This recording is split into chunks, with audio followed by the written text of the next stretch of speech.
Hello? Hello? This is from online lending. Kailan ba kayo magbabayad ng utang nyo? Overdue na kayo ng isang araw. Magbabayad din ako. Kailan? Kailan ka magbabayad? Sinabi na nga magbabayad ako. Nagdidilhensya pa kasi ako ng pera. Hindi kami nagkulang ng paalala sa'yo. Bago pa lang sana mag-due date, inasikaso yun na yung utang nyo sa amin. Maging responsable ka naman sa obligasyon mo. Bakit ba ang kulit mo? Sinabi na nga magbabayad ako. So wala pong perang pambayad ngayon. Anong magagawa mo, ha? Saka, anong karapatan mo para sigawan mo ako at agent ka lang? Hindi ka masisigawan kung nagbabayad ka ng utang mo. E-endorse ko na ang account mo sa legal team namin kung hindi ka pa makakapagbayad ngayong araw. Kaya ihanda mo ng piyansa mo dahil sisiguruhin naming makukulong ka kapag hindi mo pa rin kami binayaran. Sige, magsampa kayo ng kaso sa akin. Hindi ako natatakot sa inyo. Hindi ako magbabayad. Manigas kayo, mga buwiset! Tere, narinig ko nakikipagtalo ka sa tumawag sa'yo. Online lending na naman ba yan? Oo, may tumawag na naman na lending agent sa akin. Nagbabanta pa sa akin na ipakukulong daw niya ako. Nakaka-stress. Mama! Tignan niyo to. May nag-post sa inyo sa Facebook. Sa mga buy and sell groups. Patingin nga. Yan po. Ang sabi nung nag-post, scammer daw kayo. Pinost niya yung picture niyo na may hawak na ID. Ayan na nga bang sinasabi ko, Tere? Mapapahiya ang pamilya natin dahil sa ginawa mo. Ma, sari-saring pambabash yung ginagawa nila sa inyo ngayon, oh. Ano pong gagawin niyo? Pag nakita to ng mga tropa ko, aasa rin nila ako. O ano? Ngayon, Tere, anong plano mo? Ha? Ngayon, pinasisikat na nila yung pangalan mo, yung litrato mo bilang scammer at swindler! Wala! Hindi ko alam, Nard! Umalis na nga muna kayo, pwede ba? Huwag niyo na muna akong kausapin. Huwag mong takasan ang problema, Tere. Harapin mo ang obligasyon mo! Kasi naman ikaw, Nard! Hindi mo ako binigyan ng magandang buhay! Ako pa nga yun ang sisisihin mo! Oo! Kasi hindi sapat yung kinikita mo para suportahan yung pamilya natin! Tere, baka nakalilimutan mo, ha? Sapat ang sinisweldo ko kung marunong ka lang magtipid at mag-ipon. Pero hindi! Mas mahalaga sa'yo mga luho mo. Utang ka ng utang para lang makabili ka ng mga gamit na gusto mo. Tapos, kapag dumating na ang singilan, mamomroblema ka na. Tapos, ako ang sisisihin mo? Aba, mahiya ka naman sa balat mo, Tere. Ma, pa, huwag na po kayo mag-aaway. Alam mo, Tere, malapit na talaga akong mapuno sa'yo. Diyan ka na nga! Ma, huwag na po kayo malungkot. Matatapos din yung problema nyo. Huwag po kayo mag-alala. Naghahanap na ako ng trabaho ngayon para makatulong ako sa pambayad sa mga utang natin. Ay, nako. Sana noon mo pa ginawa yan. Ay, nako. Naiinis na ako sa pamilyang to.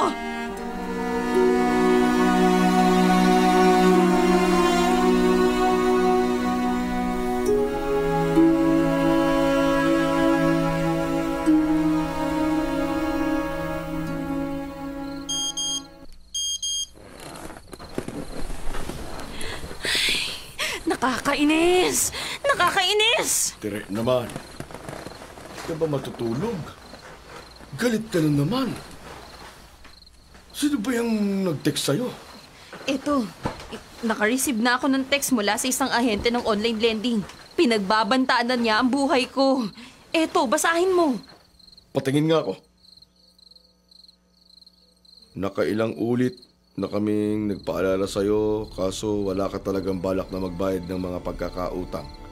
Pasensyahan tayo. Pag gumawa na kami ng akbang na hindi mo ikatutuwa at yung pamilya mo madadamay dito, magpaalam ka na sa mga kamag-anak mo. Pati sila pag-ingatin mo. Aba, hindi nga maganda to ah. Hindi lang yan ang sinasabi nila. Sa ibang text messages nila sa akin, nilait at minumura pa nila ako. Grabe sila kung magbanta sa akin. Aba, gawa na natin ng paraan para makabayad ka na dyan sa utang mo sa online lending na yan. Nakakatakot na yung mga sinasabi nila sa'yo. May death threat na yan, aba. Hindi na yan biro. Sige. Susubukan kong umutang kay Donato. Teka, hindi mo pa siya nababayaran, di ba? Oo, pero no choice na ako, Nard. Kailangan mabawasan ang mga utang natin. Sana lang mapautang ka ulit ni Donato.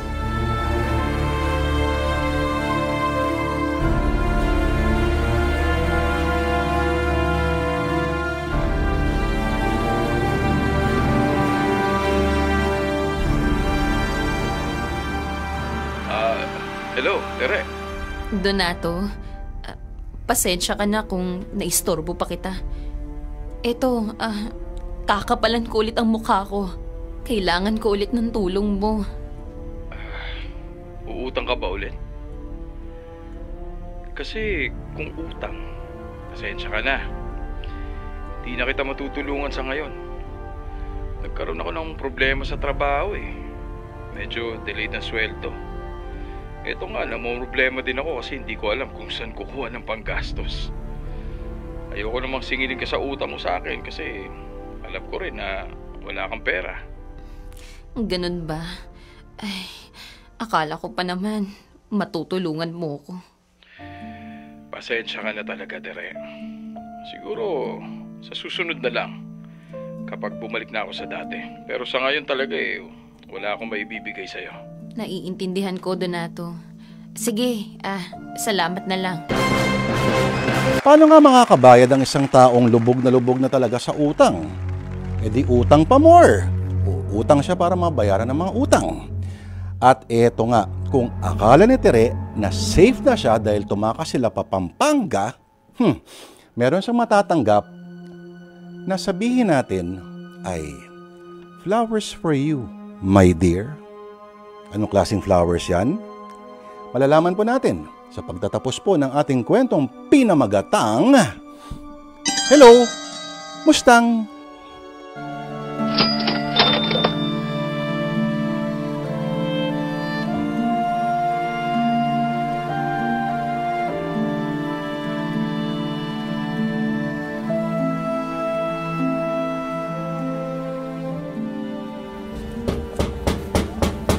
Tao po! Tao po! Delivery! Bossing. Ano bang kailangan nila? Dito po ba nakatira si Teresa Garcia Magpayo? Oo, dito nga siya nakatira. Tagasan ho ba kayo? Anong kailangan nyo sa kanya? Taga Black Rose Funeral Homes po kami. Natanggap po namin ang order ng asawa nyo ng isang kabaong at mga bulaklak sa patay. Walang ino-order na ganyan ng asawa ko. Anong pinagsasasabi nyo? Ito po yung order niya sa amin. Cash on delivery. Hindi o-order ang asawa ko ng ganyan kasi wala namang namatay sa amin. At saka ano ba kayo? Mga scammer ba kayo? Bayaran nyo na lang po kasing utang nyo sa kumpanya namin. Utang? Teka.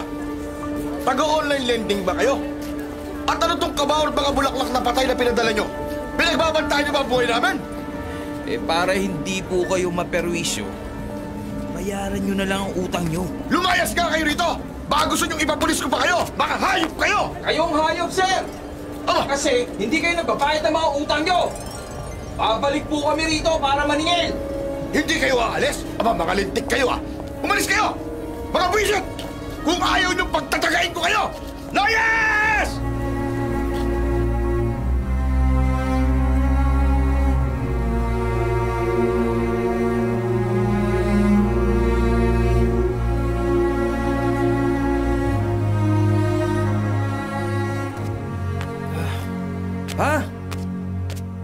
Si Mama? Umalis. Hindi ko alam kung saan nagpunta ang babaeng yun. Bakit ba? Kasi po may kulit na nagme-message sa amin ni Johnny sa Messenger. Sina Aling Tess at saka yung asawa ni Mang Rahul na si Aling Belen. Ay bakit? Anong sinasabi nila sa inyo? Pati po kasi kami minumura na nila dahil hindi pa rin nagbabayad si Mama ng utang niya hanggang ngayon. Patay na raw si Mang Rahul kaya ganun na lang ang pagmumura ni Aling Belen sa akin. Ito po. Sabi pa niya, Sana may mamatay daw sa pamilya natin para maranasan daw ni Mama ang sakit. Si Aling Tess naman pinagbabantaan na rin ang buhay namin. Ipapariding in tandem daw niya kayo ni Mama. Tinatakot na rin po niya si Johnny na ipapakidnap niya daw sa white van na nag-harvest daw ng mga laman loob ng bata. Ako, i-block nyo na nga sila para hindi na nila kayo guluhin. Ginawa na po namin kaso gumagawa sila ng bagong fake accounts. At sari-saring panlalait at pagbabanta ang binabato nila sa amin. Kung ganun, mag-deactivate muna kayo ng Facebook. Lahat ng social media accounts nyo, sundin nyo sinasabi ko. Tapos gumawa na lang kayo ng bago at ibahin nyo pangalan nyo. Okay, sige po pa. Pero tanong ko lang po, matutulungan niyo po ba si Mama na mabayaran niya yung mga utang niya?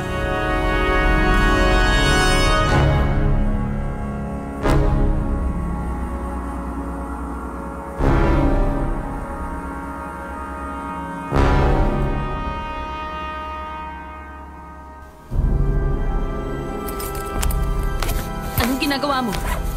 Bakit ka nag-iimpake ng mga gamit mo? Sila Juniel at yung mga iba pa nating mga anak. Bakit nag-iimpake sila? Aalis na kami ng mga anak mo. Pero bakit? Anong kasalanan ko sa'yo? Ayaw lang namin na madamay kasi kami sa mga atraso mo, Tere. Nanganganib na ang buhay namin. Kanina may mga pumuntang taga-online lending dito sa bahay. Nagpanggap na taga-funeral homes daw sila. May dalang bulaklak ng patay. Aba, alam mo na ang ibig sabihin nun. Talaga? Nagbanta pa sila na babalik sila kapag hindi mo pa rin binayaran ang mga utang mo. Tere, pasensya ka na. Gusto ko man tulungan ka pero hindi ko kayang bayaran ang mga utang mo. Kaya nagpasya muna ako na isisecure ko ang mga anak natin sa panganib na ikaw ang may gawa. Nard, please huwag mo kong iwan. Ikaw lang ang sandigan ko. Ilang beses kitang inunawa, Tere. Hindi ako nagkulang ng paalala sa'yo na maging matipid ka at huwag umutang ng umutang. Halos hindi na ako makapagpahinga sa trabaho kasi puro ko overtime para mabayaran ko ng unti-unti ang mga pagkakautang mo. Pero kapag binayaran kong isa, uutang ka na naman ng panibago. Aba, hindi maubos-ubos ang utang mo, Tere. Sana kung sa pamilya lang natin napupunta mga inutang mo, kaso napupunta lahat sa mga luho mo Tingnan mo yung itsura mo. Nagpareband ka pa kahapon kahit na hindi naman kailangan. Madalas kang tambay sa mga spa at parlor. Tapos, bili ka ng bili ng mga gamit na hindi naman natin kailangan. Ayan, tignan mo nakatambak lang dyan sa bahay. Gusto ko lang naman maging masaya, Nard. Masaya? Bakit hindi pa ba sapat ang pagmamahal ko para maging masaya ka? Alam mo namang, lumaki ako sa marangyang pamumuhay. Hindi ako sanay na maghirap. Lumaki ako na nakukuha akong lahat ng naisin ko. Sa totoo lang, Nard, hindi ako sanay sa buhay na binibigay mo sa akin ngayon. Kung ganun, patawarin mo ako kung hindi ko maibigay ang mga luho mo. Kaya siguro dapat na akong umalis at makipaghiwalay sa'yo. Ano? Nard naman! Tere, makinig ka. Na-realize ko ngayon lang na hindi akong lalaking nararapat para sa'yo. Alam kong hindi ka masaya sa piling ko, kaya pinapalayan na kita. Para naman mahanap mo ang tamang lalaki na kayang ibigay ang lahat ng hilig at luho mo. Nard! Tere, makabubuti sa atin kung lalayo na kami ng mga anak mo sa'yo. Sana maintindihan mo kami. Gusto lang namin ng tahimik na buhay. Sige na, payagan mo na kaming umalis. Pangako, oras na umalis na kami sa buhay mo, hindi ka na namin guguluhin. Tere, mahal kita. Pero paalam na. Sa ngayon, ay hindi raw alam ni Tere kung saan hahanapin ang pamilya. Ngayon ay kinakain daw siya ng matinding pagsisisi. Hindi alam ni Tere kung saan hahanapin ang pamilya dahil tumigil na rin daw ang komunikasyon sa kanya ng mga ito. Sa ngayon ay patuloy din daw ang pagtatago ni Tere at sinisikap pa rin niya kahit papano na bayaran ang mga utang. Kahit paunti-unti. Ngayon meron siyang trabaho bilang online seller ng iba't ibang mga produkto, yung mga uso ngayon. Sa katunayan, una niyang binayaran ay si Donato at si Adoy. At may trabaho din si Tere. Yun nga, nabanggit natin kanina. Pero, ganun pa man, nawala sa kanya ang taong kasama niyang humarap sa altar at kasabay niyang nagsabing, for better or for worse, in sickness and in health, till death, D-E-B-T, till death do us part. Nagkahiwalay sa utang.